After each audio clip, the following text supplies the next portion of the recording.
we have a new average record here at the Pink Buckle. I'm Amy Wilson at the EQN Sports Desk, driven by Holiday Auto Group. We're at the Lazy Arena in Guthrie, Oklahoma.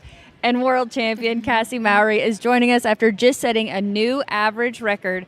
And she ran in the Derby. This is incredible. $91,412 is what you've won on Force the Goodbye. You were first in round 2, third in round 1, and then, of course, won the average with that new record. Congratulations. Thank you. What's your reaction to all of that? Relief. It's been a struggle the last couple years with knocking barrels, and so it was really cool to come in here and have 2 solid, clean runs on him. It's not fun when you hit barrels on a horse that doesn't try to hit barrels. I know you said you were really disappointed in yourself after the hit barrel last year. So what does it take for you to overcome that and to make the run that you did today? I should mention a 16.603 on a standard. Is that one of your fastest? I believe it. I think that's the fastest I've been on a standard. Yeah, that's I do incredible. think that's the fastest. How'd you do it? I was really frustrated with myself last year. I really put a lot in. I don't run the horse a ton. I try to make every run count on him. Like, I do my best to capitalize on the very biggest stuff and not make him run at everything that I want to go to or he can go to. So I try my best when it really matters. And when I let him down last year, I guess I carried over the frustration this year. And this run, I knew I needed one more clean run, and I rode him pretty hard and maybe a little bit too aggressive, but he made it work. He was aggressive and he ran hard. I know you say sometimes it feels like you can get into trainer mode rather than, jockey mode. And we've obviously seen you do amazing at all the rodeos, the NFR, and here at these events too. But then to come in today and to make this run happen and to get this new record, it was previously held by Hallie Hansen on Tres Movidas. A 33.492 was their record, and that's all the way back from 2020. And so now Cassie Mowry and Force the Goodbye, 33.331. So a 16.603 in round 2 and a 16.728 in round 1. So just really incredible, isn't it? It's a great feeling and a huge feather in our cap. It's just a prestigious race and one we look forward to and hope to be ready for every single year that we come here. So, no, it's a great feeling leaving here with that. Yeah, no doubt. You're always ready. It's not done with yet. So That's true. Well, let's take a look at these 2 amazing runs. We're going to start in round 1, third in the 1D, a 16.728. Tell us all about this run. I do feel like Jarvis has run quite a handful of 7s here. It is this pretty typical run for him. It was a little tight going into that barrel. We wiggled around it, but I'm so lucky. He's very consistent. He's a simple-minded horse, and he's he's predictable. So I at least go in the gate, know what he's going to do. That has to give you. He doesn't really ever throw me for a big loop. Yeah, just extra confidence knowing Yes. he's going to go in and work so awesome. And you are just flawless every time. It's fun. I've never been able to keep horses this long. Like Will and Emmett are the first 10-year-old barrel horses I've ever had. Jarvis is, I think, he's 7 this year. So it's fun to get to keep them and actually have like a history built up with them. I'm not used to, normally they leave after their futurity year. So this is cool for me, and it helps my confidence a lot to get to keep them and take them to the next level. This run, he stumbled leaving the first, and the one thing I was really proud of was my leg lift, because I normally just watch the barrel fall down, but I was that desperate to make a clean run that I did a leg lift right there when he tripped, because we were about to come back into that barrel. So, but even after that trip, he just got even more aggressive, ran that much harder. I was really proud of him for not weakening, and this was a wolfy race. I mean, we didn't win it by much, so every little bit helps there. Yeah, so cool to watch the 2 of you in the arena. I just absolutely love watching it. And you mentioned how tough it was. You were a 16.603. Second was a 16.617. That was Taylor Miniot. And McKinley Kellett on Lance Robinson's horse. That was so exciting to watch, a 16.647. So 3 16.6s today in round 2 of the Pink Buckle Derby. I should also mention they pay 20 deep. So a lot of people getting checks and huge checks, $91,000. That includes owner stallion and breeder payouts. But so much fun to watch those two runs. And not to mention, you only went to 28 rodeos this year, won 203,000, and are going back to Vegas in the #1 position. It's just really amazing what you're able to accomplish. But you mentioned how on Jarvis you try to really limit the number of runs and make everyone count. You do the same thing for Emmett and Will, and you actually get to run Will in the Open here. That's a change that they made here at the Pink Buckle this year. Explain that. Yeah, they added a special section of 100 horses, I believe, open horses after the Futurity. And so normally I have Will sitting at home ready to run this time of year, trying to get him ready for Vegas. And this was a great opportunity for me to be able to bring him and not be here for the whole duration of the event. It is hard to be somewhere for 8 days when you've got so much going on at home. But so thankful they added that. And I think it'll open the door for a lot other horses like Will to get to come in and play in the Open. Yeah, I love when events continue to evolve and make changes in a positive direction. But you haven't ran Will since San Antonio? San Angelo. I went to one jackpot. That's since the kind short of break San that Angelo. You give your horses? That's crazy. Yeah, him and Emmett both kind of get about a 6-month break every year, and I just am so fortunate that I can allow them that. Yeah, definitely. Okay, so let's go back to the rodeos. Only 28. It seems like you do that every single year. Tell us your mindset there and how you make that happen.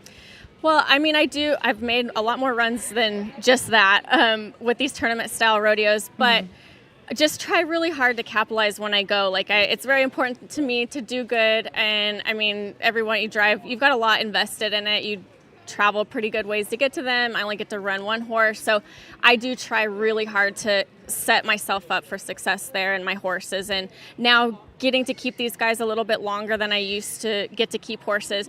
Will and Emmett, they've ran at these rodeos a couple times now, each of them, and so now I'm able to pick horses and pens that suit each other. So, I take Will back to the pens that he excels in. I take Emmett back to the pens that he does well in. Jarvis just kind of took both their jobs. So he kind of just fills in all the holes. He truly is a unicorn. He just keeps raising the bar way higher than I ever imagined. I don't know how the horse does what he does, but just so proud of him and so proud to have him, and grateful for him. Yeah.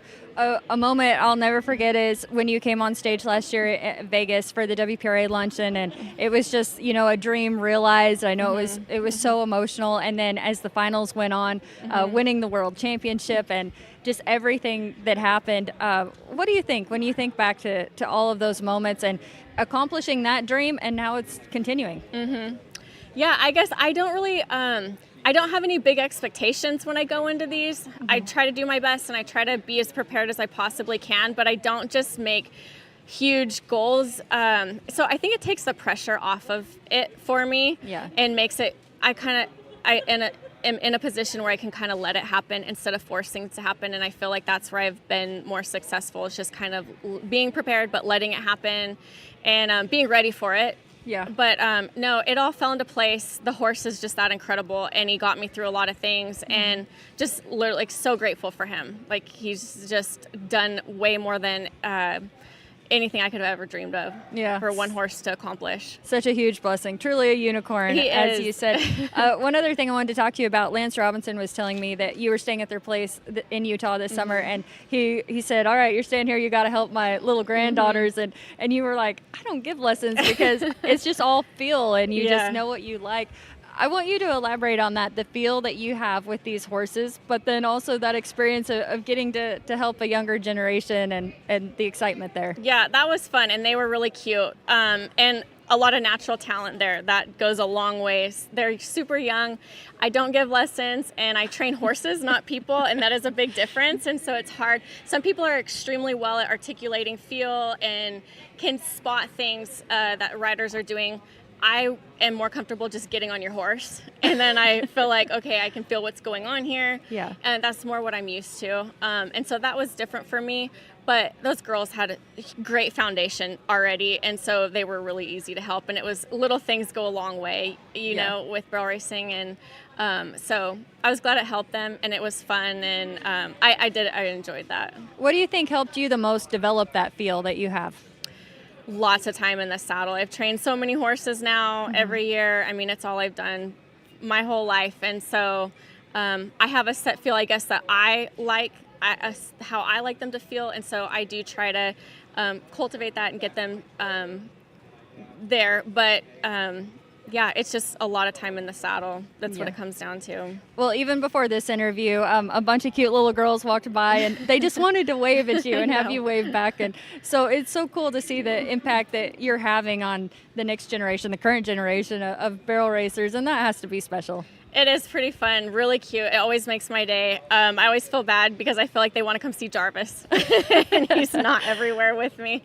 But no, it is really cute, and I'm honored, and it is humbling.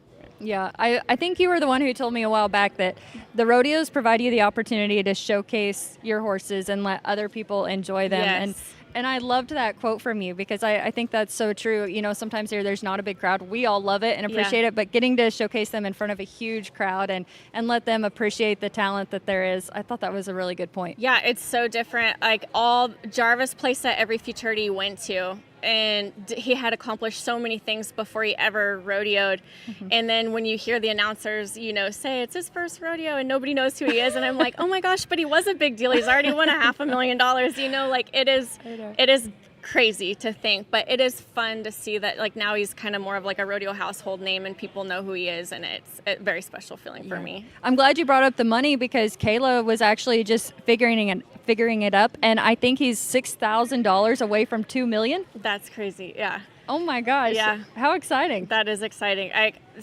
We have such amazing opportunities in this industry. It's growing so fast, and so grateful for all of these incentives coming together and doing this. Like, where else can you go somewhere in 2 days and accumulate this kind of money? It's really a great time to be in the sport. Well, I know it's going to be a very short time before we see him cross that $2 million mark, and that's amazing. A new average record here at the Pink Buckle, 33.331, over $91,000 just on Force the Goodbye in the Derby. So world champ Cassie Myrie, thank you so much for joining me, and congratulations again on all of this. Anything else you want to add? No, thanks for having me. Yeah, love having you come up here to the EQN Sports Desk. It's driven by Holiday Auto Group. Such a fun way to spend our time here at the Pink Buckle, getting to talk to Cassie and all about her awesome horses. Jarvis, Emmett, Will. We'll get to see him run later on this week. Of course, you can watch it all live on Ride TV. And a huge congratulations as we break records here at the Pink Buckle.